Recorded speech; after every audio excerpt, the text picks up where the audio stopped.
final revela muitas vezes sobre nós? Como você lida com o final das coisas? Nós somos pessoas que muitas vezes não sabemos lidar com o término das coisas. Né? Tem gente que começa as coisas animados. Quem é que começa tudo animado? E termina desanimado, querendo, né? Ai, pelo amor de Deus. Ou então termina na força do, vai com Deus. Agora tem que ir, Jesus, me empurra. Quem aqui já começou a academia? Eu não vou perguntar o resto. Na primeira dorzinha que você tem, você não quer nem mais olhar a placa da academia, porque você... E aí, é engraçado que você achava, só de passar o cartão de crédito na academia, já ia nascer músculo, né? Só de você pagar a academia, você já estaria com o abdômen trincado. Quem aqui já começou curso online? Já começou um curso online? Agora não levante a mão. E não terminou. Pega a apostila, grifa a apostila, marca e faz o quê? Mas depois nunca mais abre, até esquece a senha e o login do curso online. Mas sabe, pensando nesse assunto, nós vivemos uma geração que ama começos, mas não sabe lidar com finais. Uma geração que ama iniciar as coisas, mas tem grande dificuldade com finais. Muitas vezes nós começamos bem as coisas, mas nós nos perdemos no caminho e não sabemos terminar as coisas. E é justamente isso que eu quero falar com vocês aqui hoje. Nós somos homens e mulheres que não sabemos lidar com o término das coisas. Não sabemos lidar. Começamos relacionamentos, não sabemos como terminar eles. Começamos projetos e não terminamos os projetos. Você preenche o projeto de vida em janeiro, mas agora esse projeto de vida está onde? Porque você nem se lembra o que você escreveu ali. Então, eu quero falar com vocês sobre como Jesus terminou a sua missão. Como Jesus terminou a sua missão e o que isso revela sobre nós. E eu quero ver com vocês dois textos. O primeiro texto, Evangelho de João, capítulo 19. Nós vamos ler dois textos, João 19:30 e Lucas 23:46. Esses dois textos, eles, embora você possa fazer duas mensagens totalmente diferentes uma do outro, mas eles se ligam em si. Então, Evangelho de João, capítulo 19. Abra sua Bíblia. Ligue aí ela no seu celular. João 19, verso 30.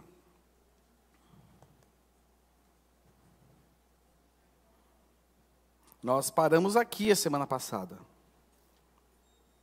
Quando ergueram uma esponja com vinagre, colocar na ponta de um caniço de sopa e ergueram até os lábios de Jesus. Paramos aqui. E o verso 30 diz o seguinte: depois de prová-la, Jesus disse: está consumado. Então, inclinou a cabeça e entregou o Espírito. Agora volte um pouquinho na sua Bíblia, no Evangelho de Lucas, volte um livro aí na sua Bíblia, Evangelho de Lucas, capítulo 23, nós vamos ler o verso 46. Lucas 23, 46, vai nos dizer o seguinte: então, Jesus clamou em alta voz: Pai, em tuas mãos entrego o meu espírito. E com essas palavras, deu o último suspiro. Feche seus olhos no seu lugar. Senhor, nós te agradecemos pelo privilégio que nós temos de ser igreja, de estarmos reunidos aqui no teu nome. Obrigado, Senhor, porque nós estarmos aqui juntos, reunidos com a nossa família física, com a nossa família espiritual, é um privilégio, Senhor. Que nessa manhã, o teu Espírito fale aos nossos corações. Que nessa manhã o teu Espírito nos dirija, Senhor, nos conduza naquilo que é a tua doce e santa vontade para nós. Que a tua graça se derrame sobre nós e nos abençoe, em nome de Jesus. Amém. Amém. A cada domingo, cada palavra que nós estudamos, que foi uma expressão de Jesus na cruz, nós temos aprendido muitas coisas. E não vai ser diferente hoje.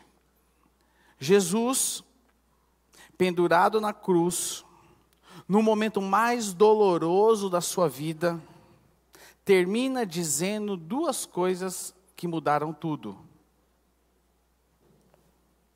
Está consumado. E Pai, em tuas mãos entrego meu espírito. Duas frases, que ao olhar de muitos pode ser frases simples, mas nos ensina muita coisa. Por que Jesus termina assim? Por que Jesus não termina lutando? Através desse contexto, muita coisa está acontecendo e se cumprindo pela palavra de Deus. E a partir disso, nós vamos aprender muitas coisas aqui hoje. Entre elas, como nós devemos viver os ciclos das nossas vidas. Como nós devemos viver as fases das nossas vidas. E detalhe melhor, como nós devemos viver a nossa vida. A grande verdade, meus irmãos, é que eu e você temos medo do fim. Nós temos medo do fim. Mas Jesus nos mostra que o fim é o melhor lugar para recomeçar. Porque aqui não era o fim. Porque após isso aqui nós temos um recomeço com a ressurreição de Jesus. E nós temos medo do fim.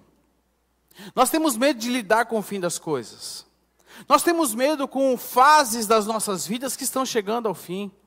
Nós temos medo, muitas vezes, com portas fechadas. Temos medo, não sabemos lidar com isso.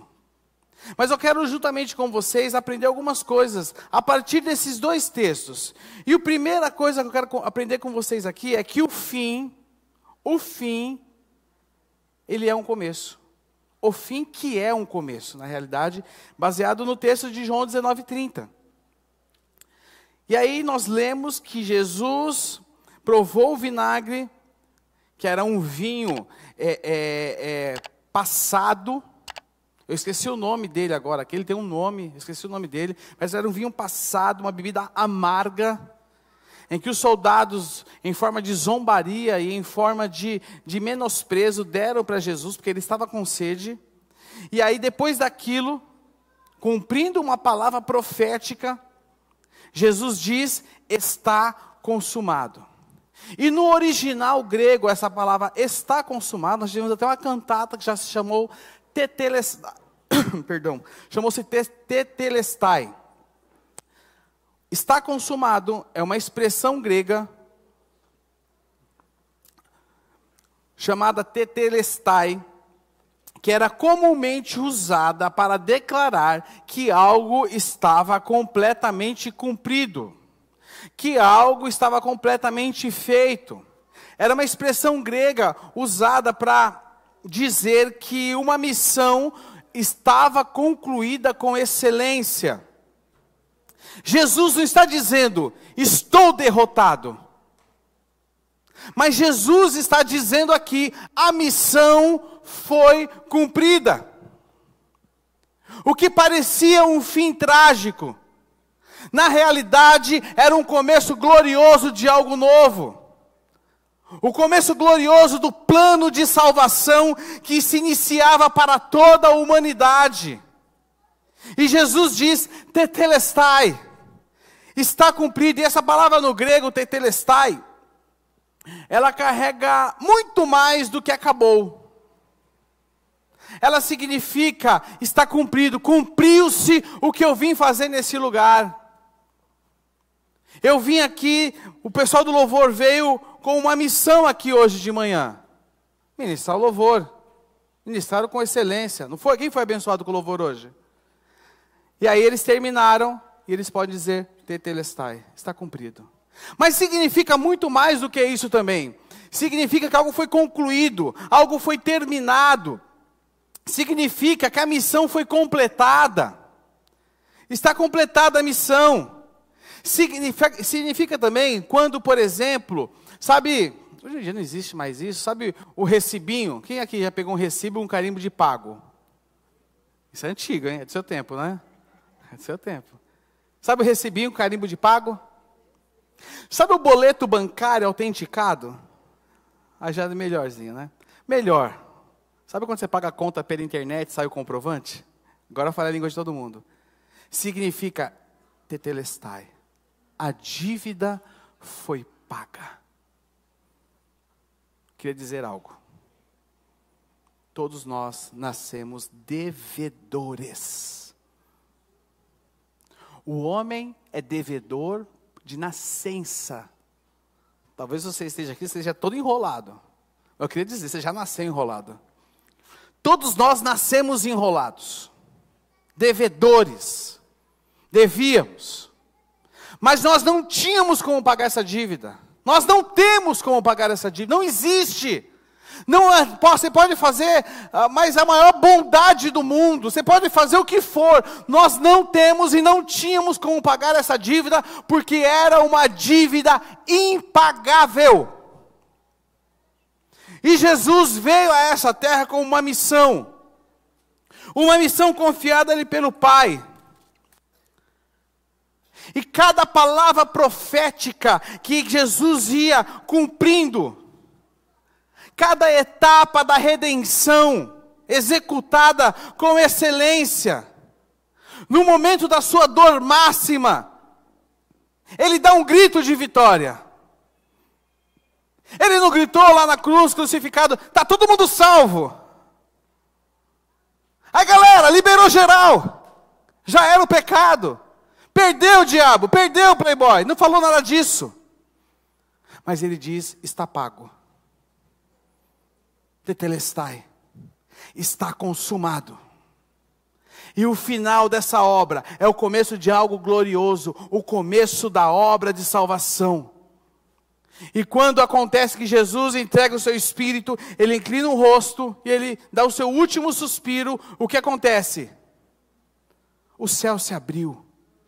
Tomou-se noite do lugar, o véu foi rasgado, e é o que aconteceu, um novo caminho foi inaugurado, um caminho que hoje nós temos acesso ao Pai, um novo e vivo caminho. Meus irmãos,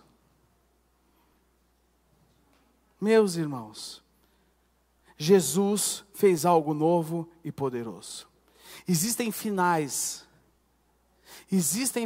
na sua vida que precisam ser começos. Talvez você esteja lidando com situações que você acha que é o final.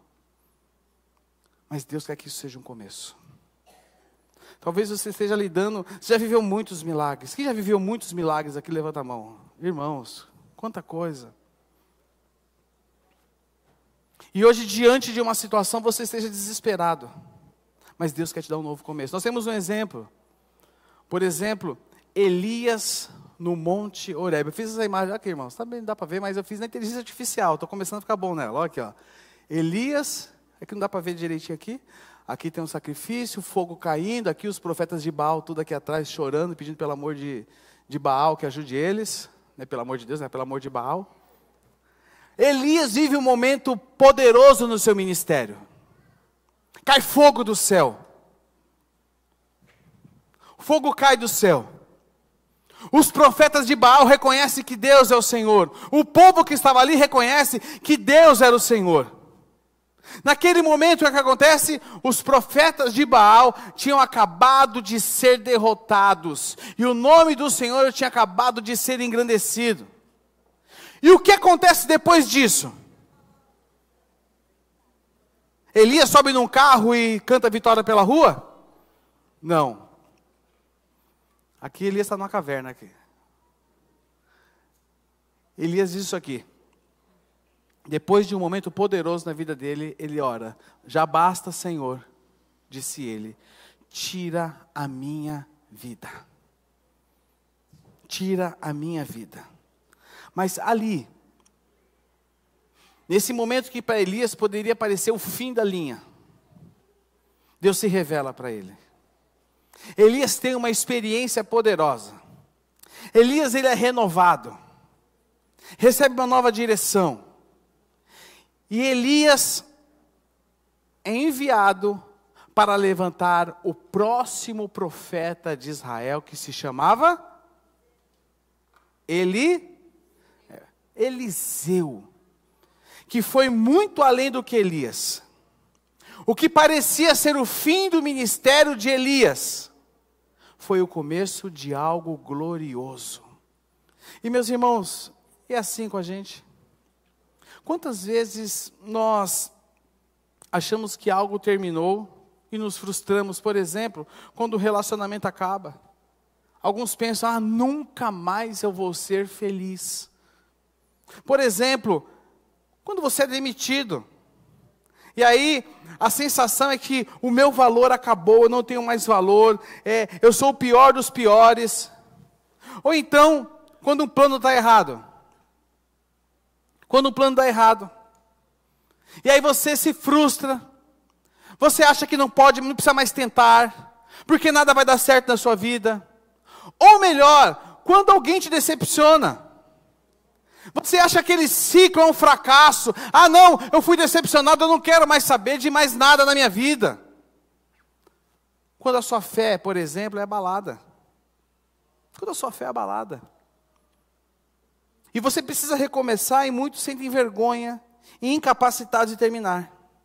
Mas a frase de Jesus, está consumado, nos ensina que o fim pode ser o início de algo maior na sua vida.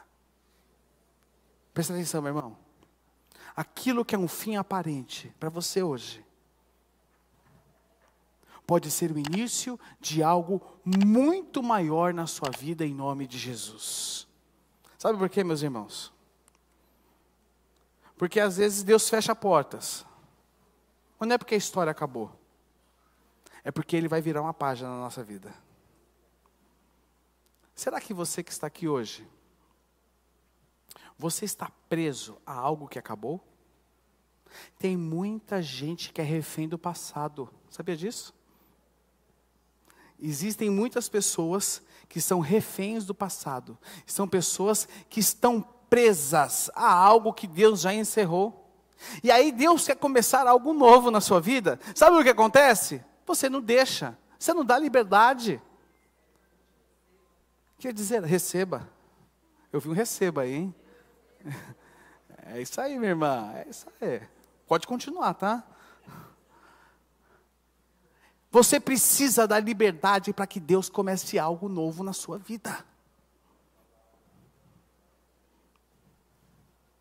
Eu lembro que quando eu casei com a Fabiana, eu tinha um pijama de estimação. Lembra, Fabiana? Ele era branco, mas ele já estava amarelo. Tinha uns furinhos. Assumo. Mas nada que o amor não pudesse passar por cima. Nada que, sabe? Eu te amo. Foi meu enxoval, irmãos. Sabe qual foi meu enxoval quando eu casei? Um videogame, algumas cuecas usadas e meu pijama de estimação. Sabe o que ela fez? Não quero expor a irmã aqui não, viu? Ela jogou fora. Meu coração despedaçou. Tinha muita história naquele pijama. Mas foi necessário ela dar linha, desculpa a expressão, dar linha no velho, para que eu ganhasse o novo, né, irmãos?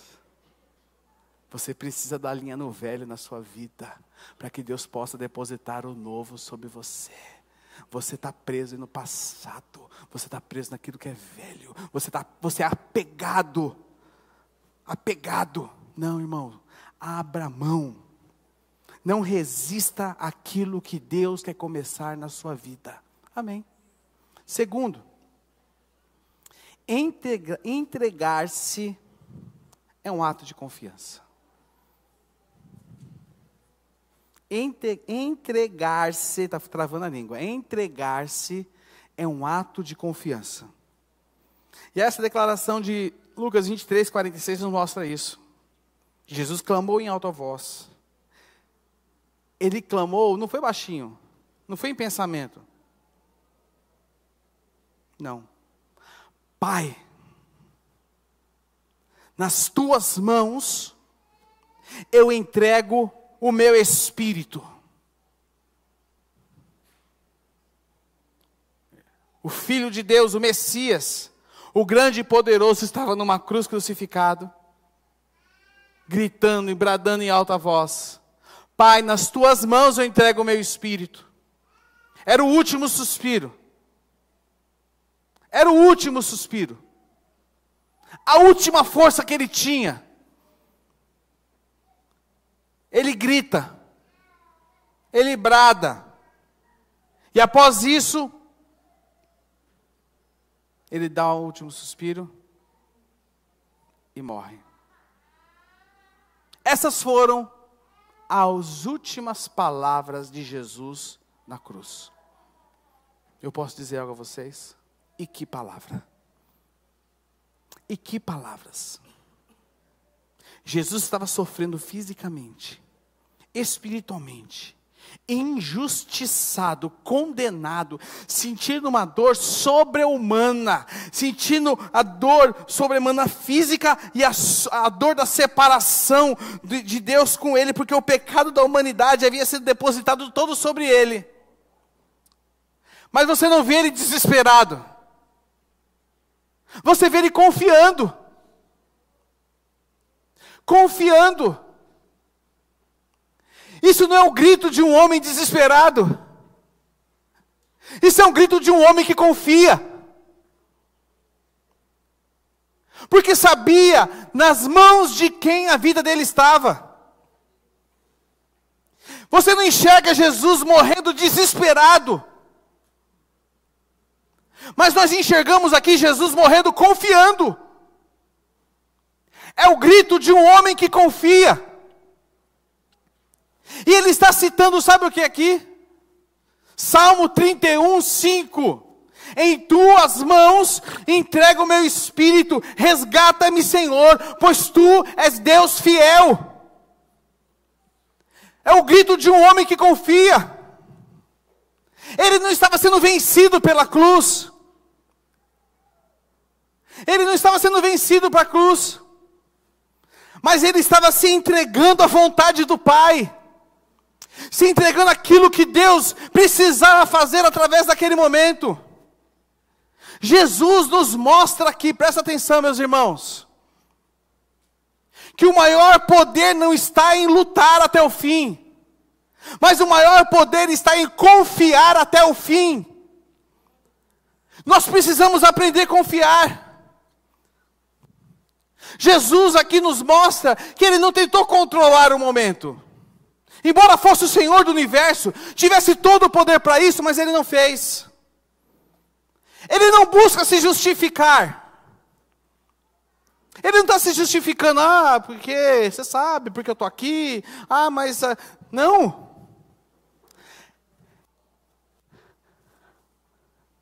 Ele não está culpando ninguém. Ele não culpa ninguém aqui. A culpa é dos romanos, a culpa é de Pilatos, a culpa é de Herodes, a culpa é de Anás Caifás, a culpa é dos religiosos, a culpa é do povo traíra, que me traiu pelas costas. Não! O que ele faz? Ele entrega-se completamente ao Pai. Pai, em tuas mãos eu entrego o meu espírito. Entregar é confiar. Abraão, no Monte Moriá. Gênesis 22, 2. Deus disse: tome seu filho, seu único filho Isaque, a quem você tanto ama, e vá à terra de Moriá. Lá em um dos montes que eu lhe mostrarei, ofereça-o como holocausto. Aqui tem imagem. Eu vou melhorar a imagem, tá, irmãos? Prometo que eu vou melhorar. De Abraão, tentando imolar Isaque. Mas eu fiz questão de uma coisa. Quando eu dei o prompt lá para fazer essa imagem, a primeira imagem que me deu foi com o Isaac de olho fechado. Mas eu pedi para Isaac estar de olho aberto. Olhando para o seu pai. Por quê? Porque Abraão fala para Isaac: Deus Gênesis 22:8. Deus proverá para si o quê? Cordeiro para o holocausto. Abraão confiava tanto em Deus, que o filho da promessa ele ia entregar. Agora, redirecionando essa pergunta, você confia em Deus? Nós falamos que confiamos em Deus quando tudo está bem. Está tudo bem? Eu confio no Senhor. Eu confio em Deus, eu confio em Jesus. Mas sabe o que acontece? Muitos de nós vivemos o oposto da entrega. Muitos de nós vivemos esse oposto. Nós tentamos o quê? Controlar o futuro. Nós queremos sempre controlar o futuro. Quando nós mal damos conta do presente. A gente quer controlar o futuro quando a gente mal dá conta do presente. Nós carregamos pesos e culpas que Jesus já carregou na cruz. E a gente insiste em carregar ele. Por quê? Porque a gente não confia em depositar os pés do Senhor. Nós mantemos relacionamentos doentios por medo de soltar. Medo de soltar. Solta, meu irmão. Solta, porque Deus tem algo melhor para a sua vida. Muitos estão presos a vícios, medos, traumas. Sabe por quê? Porque quer resolver tudo sozinho. Na realidade, você acha que você pode resolver as suas situações. Mas não é assim. Não funciona assim. Porque Jesus nos mostra o quê? Que entregar é confiar, entregar é descansar. Que a verdadeira fé, presta atenção nisso, a verdadeira fé, ela se expressa quando eu solto, não quando eu controlo. E nós somos viciados em controle. É ou não é? A primeira coisa que você vai fazer quando você chegar na sua casa é pegar o controle remoto. Porque o controle é meu. E a gente é assim com Deus. Nós somos viciados em controle. Porém, entregar é dizer: eu não entendo tudo, mas eu confio em quem está acima de tudo. Você entende tudo na sua vida? Quem que já parou para tentar entender alguma coisa? Levante a mão bem alto comigo agora. Eu.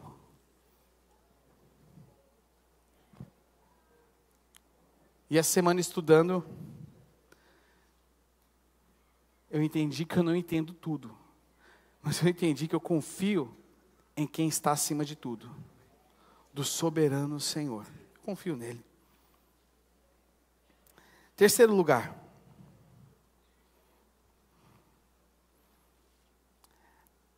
Essas duas frases de Jesus nos expressam o amor que vai até o fim. Amor que vai até o fim. Por quê?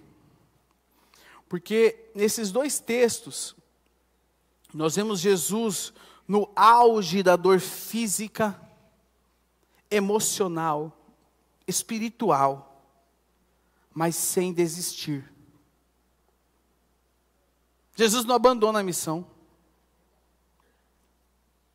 Ele não abandona a missão. Mas ele vai até o fim. Não porque, presta atenção, está tudo bem. Não, eu estou de boa aqui na cruz. Sem problema, pessoal. Está garantido, estou bem. Não. Ele não é porque estava tudo bem. Sabe por quê? Porque ele te ama. Deus te ama. Evangelho de João, capítulo 3, verso 16. Isso aí você já sabe desde que você nasceu. O que diz? Porque Deus...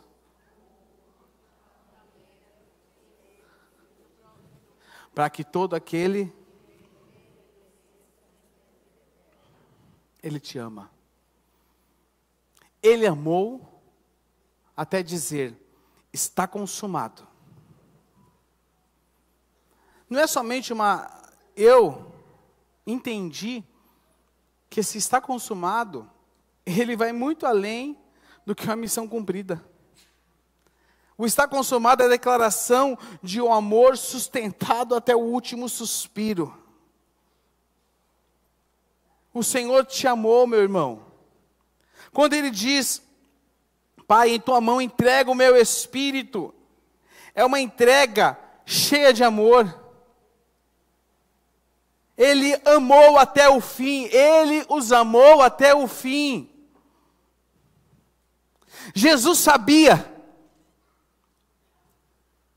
que se não houvesse entrega, não haveria ressurreição. Nós muito falamos sobre, uma vez eu conversava com um dos pastores da comunidade, conversa de, né, você conversava sobre a obra da cruz, e muito fala da morte, e pouco muitas vezes se fala da ressurreição. Sabia que pouco se fala da ressurreição? Mas o objetivo, a derrota de Satanás, sabe aonde foi? Quando Jesus ressurgiu. Porque o plano era matá-lo. E pode ser que o inferno fez festa, mas ele ressuscitou. Ele ressuscitou. O cordeiro foi entregue, o cordeiro foi morto, mas após isso, ele ressuscitou e pisou na cabeça de Satanás. E hoje nós cremos na sua morte e na sua ressurreição. Jesus Cristo está vivo. E Ele passou por tudo aquilo e enfrentou tudo aquilo. Sabe por quê? Por amor. Por amor. Ele não morreu apenas obedecendo, Ele morreu amando. Ele foi até as últimas consequências, porque Ele amou. Mas a nossa cultura não sabe até o fim. Vemos uma cultura que não sabe amar. Vemos pessoas que muitas vezes desistem de outras pessoas porque surgiu um desentendimento. Não sabe perdoar, não sabe conversar, não sabe dialogar. Desentendimento, não sabe amar.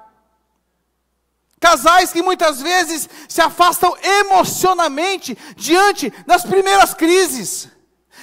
Quem aqui é casado, levanta a mão. Quem tem crise no casamento, continua com a mão levantada. Eu vi que mais gente levantou a mão agora. Porque já não é nem mais casamento, é crise. Quem é que vai casar esse ano? Vai casar, Levanta a mão, João. É o ano que vem? Mas vai casar, não vai? Então levanta a mão. Casou novinho, cadê a Samara? Tá aí? Casou novinho, casou ano passado, aqui.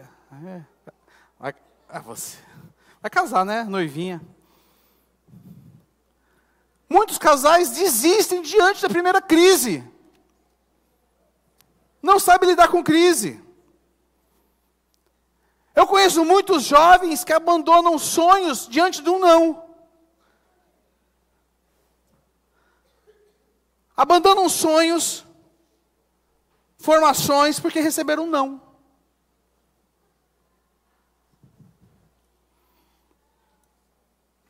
Pessoas que largam ministérios, empregos, alianças, porque não sabem lidar com diferenças. Aonde Jesus nos mostra e nos ensina que Ele amou até o fim. Sabe por quê?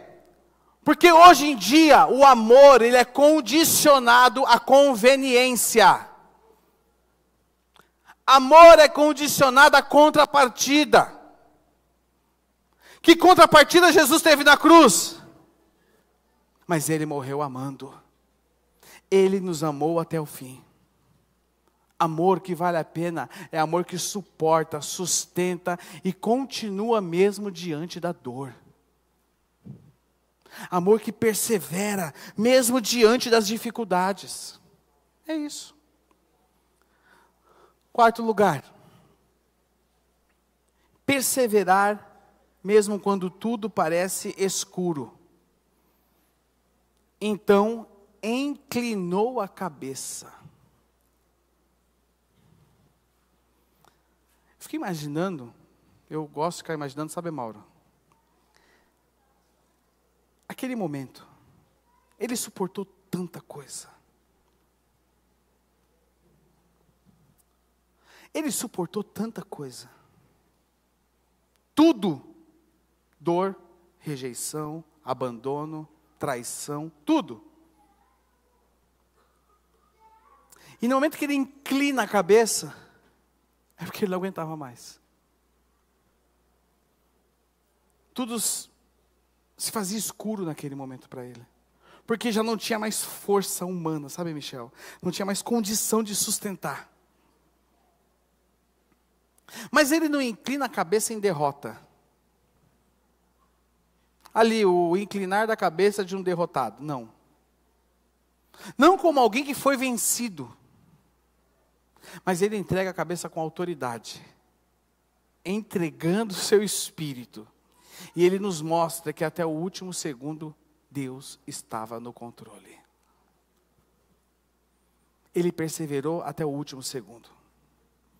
E quando nós vamos ler os evangelhos, nós esbarramos lá em João 10, 18, em que ele diz que Jesus dizendo que ninguém tiraria a sua vida. E aí ele completa que ele mesmo entregaria voluntariamente. Pai, nas tuas mãos eu entrego o meu espírito. Ele entregou voluntariamente. Perseverou até o fim. No momento mais escuro,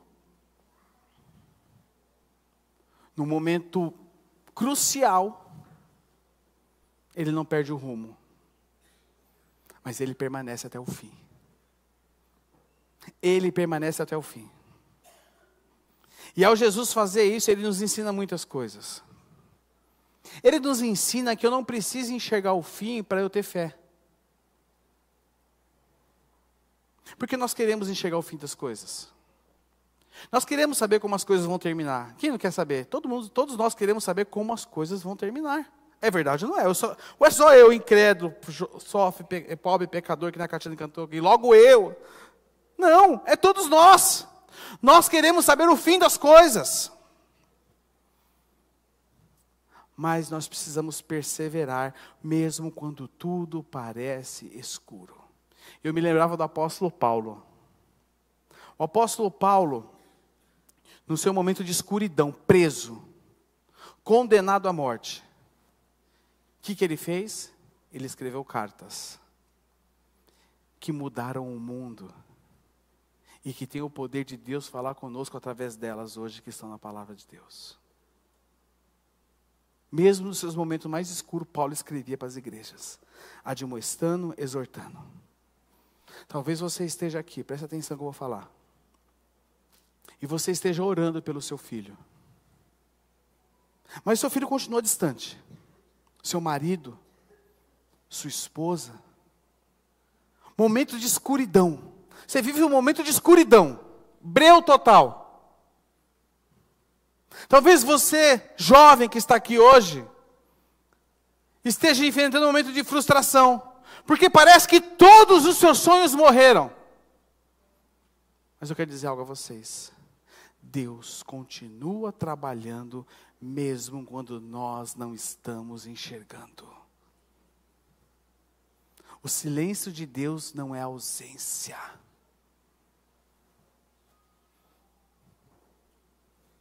Silêncio de Deus não é ausência, mas é o intervalo entre a morte e a ressurreição. O silêncio de Deus na sua vida não é a ausência de Deus, é o intervalo entre a morte e a ressurreição. Porque Deus tem algo novo e poderoso para a sua vida. Jesus se entregou, não sabendo que a madrugada estava chegando. Mas Jesus se entregou porque ele sabia que a ressurreição estava chegando. Deus tem ressurreição de sonhos para você. Ressurreição de projetos. Sabe por quê? Porque em quinto e último lugar, o fim é o palco da glória de Deus. Jesus prestes a morrer, diz, está consumado. E Pai, nas tuas mãos eu entrego o meu espírito. A cruz poderia parecer para todos o fim da linha. A cruz era o modo de morte mais bárbaro que existia na época. E como eu disse aqui, acho que foi no primeiro domingo que eu falei sobre essa mensagem. Muitos morriam quando estavam sendo torturados. E detalhe, a tortura de Jesus foi acentuada. Aumentaram a carga. Muitos morriam neste momento. Mas, no lugar de dor, no lugar de silêncio, no lugar de aparente fracasso, a cruz era um lugar de aparente fracasso diante dos homens. Mas aquele momento, aos olhos de Deus, era o palco da maior revelação que Deus tinha para a humanidade. Era o palco da maior milagre que o homem poderia experimentar na sua vida. Era um momento em que Deus estava usando a cruz para revelar quem Ele é. Um Deus que ama e que salva aqueles, a sua criação que estava condenada. Um Deus que traz remissão. Nós fomos redimidos. Não é tarde demais, meu irmão. Evangelho de João, capítulo 11, Lázaro já estava morto há 4 dias. 4 dias. A decomposição já havia até começado. Diante dos olhos de todos, era tarde demais. Mas o que Jesus faz? No Evangelho de João, capítulo 11, verso 4, Jesus diz: essa doença não acabará em morte, mas para a glória de Deus. E mais tarde, em João 11, 25, ele diz: eu sou a ressurreição e a vida. Quem crê em mim, mesmo que esteja morto, vai acontecer o quê? E Lázaro ressuscitou. Eu não sei qual é o fim aparente que você está enfrentando. Eu não sei qual é a sepultura emocional que você está enfrentando. Eu não sei. Pode ser no seu casamento. Você pode olhar para o seu casamento e falar: esse casamento já morreu. Você pode olhar para o seu filho e falar: meu filho está perdido demais. Então, meu marido está perdido demais. Você pode olhar para os seus sonhos, para os seus projetos e falar: não tem mais jeito. Talvez você pense: já passou tempo demais. Agora não tem mais como. Eu quero dizer algo a você. O fim só é o lugar onde Deus revela que Ele tem a última palavra. Quem tem a última palavra na sua vida não é você, é Deus. Sabe por quê, meus irmãos? Deus transforma sepulturas em altares. E nos altares é onde o nome dEle é glorificado. A aparente sepultura da sua vida vai se transformar num altar, aonde você todos os dias vai olhar, você vai falar como disse Samuel: Ebenezer, até aqui me tem ajudado o Senhor. Deus tem cuidado de você. Pessoal, o louvor pode subir para nós encerrarmos aqui em primeiro lugar. O que você está chamando de fim, preste atenção, pode ser o começo de algo novo. Repita assim comigo: o que eu estou chamando de fim pode ser o começo de algo novo. Segundo lugar, o que você está tentando controlar que precisa ser entregue nas mãos do Pai? Pergunta para você. Pergunta para você. O que você está segurando? O que você está agarrado? Você não solta. Não solto, não. Que você precisa entregar nas mãos do Pai. E terceiro e último lugar. Até onde vai ser o amor por Deus e pelas pessoas? Se coloque de pé no seu lugar comigo, eu quero orar com vocês.